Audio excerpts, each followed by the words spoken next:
to create your animal's head, we're going to need another block, another cube, about the same size that you used for the two pieces for the body.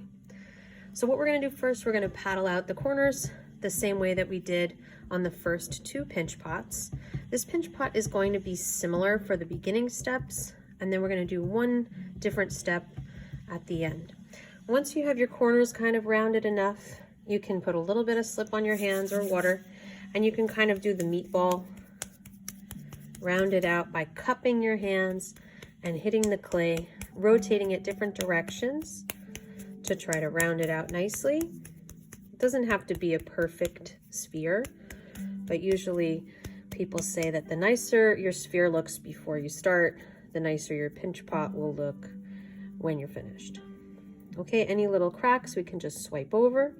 Remember, your clay should always feel sticky, so if it's starting to feel dry, a little bit of water on your hands usually does the trick. Okay, if you have any of those annoying dents that won't go away, you can face that upward, and that's where we're going to pierce with our thumb. Remember, when we pierce, we try to straighten out our thumb, we push straight into the ball of clay, and we stop when we feel pressure in the opposite palm. We're going to pinch and squeeze the same way we did the first two times. Remembering, we're kind of keeping our fingers together and using the meaty part of our fingers and the meaty part of our thumb to pinch from the inside and outside at the same time. Now, if your animal has a long neck, mine isn't really long, but it's long enough that my red panda can turn his head, I'm going to do the middle step a little differently than I did. Now, I'm pinching the bottom and getting it even, pinky thick. When the bottom is even, I'm ready to start pinching the middle. Now, instead of pinching the same way I did before, I'm going to collar and I'm going to squeeze the clay around my thumb while I'm pinching and turning. Okay, so it's going to start to become almost like an hourglass or a vase as I'm going inward where I'm pinching. That's going to be the neck of my animal. So kind of pinch around my thumb. I'm still pinching on the inside as well. I'm trying to get this to be pinky thick all the way around. Okay, remember, we don't pinch the rim, but we can kind of even it out, clean it up, support and swipe out any little cracks that have been created. Just swipe over them with your thumb while you're supporting with the other hand. If the rim is getting a little thin, give it a couple taps to thicken it up. Okay, now we have to kind of position where the head is going to go.